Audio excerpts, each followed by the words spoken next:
আসসালামু আলাইকুম। এখন আমরা দেখব কিভাবে কনভোকেশনে অ্যাপ্লাই করতে হয়। সেজন্য স্টুডেন্ট পোর্টালে লগ ইন করে নিব এবং বাম দিক থেকে আমরা কনভোকেশনে অ্যাপ্লাই নামে অপশনটা পেয়ে যাব, সেখানে ক্লিক করব। হ্যাঁ, congratulation, you are eligible for 11th convocation at Daffodil International University. এখানে বলা আছে যে যদি আমি সিঙ্গেল যাই, একা যাই, সেক্ষেত্রে 7,000 টাকা, আর হচ্ছে যদি একাধিক ডিগ্রি থাকে লাইক এমএসসিও আছে এরকম, সেক্ষেত্রে 9,000 টাকা। আর এখানে বলা আছে যদি বাবা মা সহ আসি, সেক্ষেত্রে বাবা মা উভয়কে নিয়ে আসি, সেক্ষেত্রে 1,500 টাকা দুইজন। আর হচ্ছে আমি যদি স্পাউস বা ফাদার মাদার ওনাদেরকেও নিয়ে আসি, সর্বোচ্চ দুইজন, সেক্ষেত্রে তাদের প্রত্যেককে 1,000 করে। মানে মনে করি যে আমার আব্বুকেও আনবো এবং হচ্ছে আমার স্ত্রীকেও আনবো, সেক্ষেত্রে আমাকে 2,000 টাকা পে করতে হবে পার পারসন। আর যদি আমার বাবা মাকে নিয়ে আসি, সেক্ষেত্রে দুইজনে 1,500 টাকা অনলি, এবং সর্বোচ্চ এই দুইজনকেই আনতে পারবো। তো এখন হচ্ছে আমি এখানে আমার মেইলটা দিয়ে দিতেছি। ইমেল অ্যাড্রেসটা অ্যাড করে নিয়েছি। এখন আমার ফোন নাম্বারটা অ্যাড করে নেব এবং হচ্ছে প্রেজেন্ট অ্যাড্রেস, পার্মানেন্ট অ্যাড্রেস, এই অ্যাড্রেসগুলো আমি স্কিপ করতেছি, এইগুলো অ্যাড করে নেব ইনশাআল্লাহ। তো এখন আমি পেমেন্ট অনলাইনটা সিলেক্ট করে নিলাম এবং পেমেন্ট আজকেই পেমেন্ট করব। তো সেক্ষেত্রে আমি আজকে ডেটে দিলাম। আর হচ্ছে পেইড অ্যামাউন্ট এইখানে হচ্ছে যেহেতু আমি আমার প্যারেন্টসকে আনবো, সেক্ষেত্রে আমার হয় 8,500 টাকা, সেটা দিলাম। আর হচ্ছে আমি গাউন রাখতে চাই না, সেক্ষেত্রে সেটা টিক দিলাম না।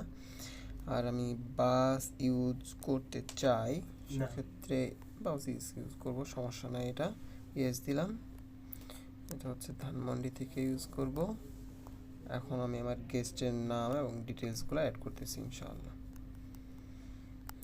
গেস্টের নেম ফার্স্টে হচ্ছে আমি আমার ফ্রেন্ডের বেসিক্যালি করে দিছি, মায়ের নাম দিলাম, জেন্ডার হচ্ছে,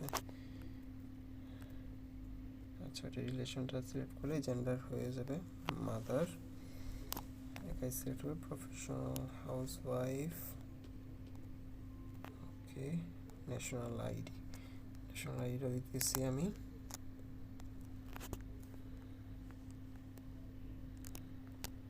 ওকে, ডান।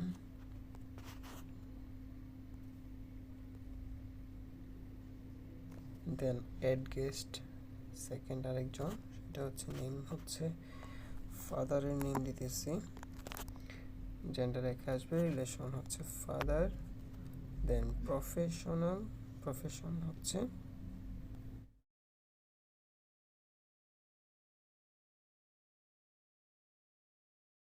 ন্যাশনাল আইডি দিতেছি, ওকে ওকে, ডান। এখন হচ্ছে সবগুলো ইনফরমেশন একটু যাচাই করে তারপরে হচ্ছে অ্যাপ্লাই ক্লিক করবো, কারণ এটা হচ্ছে এডিট করা যায় না। সো সবগুলো ইনফরমেশন ঠিক আছে কিনা এটা আমি একটু যাচাই করে নেব। 8,500 টাকা ইউজ করবো ধানমন্ডি থেকে। Do you have any fee adjustment, এটা হচ্ছে যদি এরকম কেস হয় যে আমার কিছু টাকা আছে 8,000 টাকা বা 8,500 টাকা, আর মনে করি যে 500 টাকা আমার স্টুডেন্ট পোর্টালে জমা আছে, বাড়তি দিয়ে রাখছি, সেক্ষেত্রে আমি এই টিক চিহ্নটা দিয়ে রাখবো। যেহেতু আমার কোনো নাই, এরপরেও টিক চিহ্ন দিয়ে রাখবো, নো প্রবলেম, টিক চিহ্ন দিয়ে রাখলাম। দেন হচ্ছে ক্লিক করব হচ্ছে অ্যাপ্লাই নাও। তো আমি এখন এখানে অ্যাপ্লাই নামে ক্লিক করতেছি, বিসমিল্লাহ।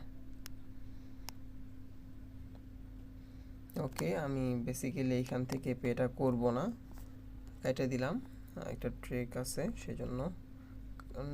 তা না হলে স্টুডেন্ট পোর্টালে একটু ওদের বাগ আছে, বাগটা কেমন, আরও দেখা যায় 11,500 বা সামথিং টাকা অ্যাড করে দিবে আর উল্টা, কারণ এটা অন্য জায়গায় জমা হয়ে যায়।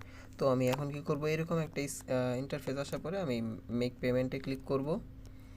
এখন হচ্ছে আমি ম্যানুয়ালি পে করব টাকাটা।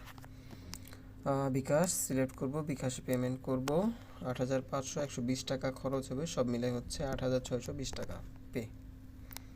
আচ্ছা, এখন নর্মালভাবে যে পেমেন্ট পে করে ওইভাবে আমি এখন পে করবো ইনশাআল্লাহ। ফোন নাম্বার দেওয়ার পর ভেরিফিকেশন কোড আসবে, এখানে ভেরিফিকেশন কোডটা দিব,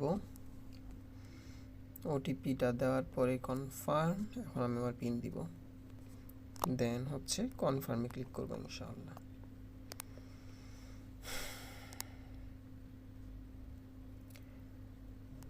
একটু ওয়েট করি ইনশাআল্লাহ।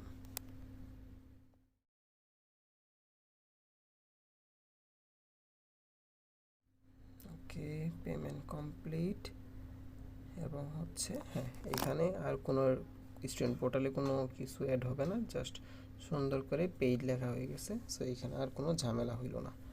That's it. এভাবে আমরা আমাদের কনভোকেশনের জন্য অ্যাপ্লাই করব। আসসালামু আলাইকুম রহমতুল্লাহ।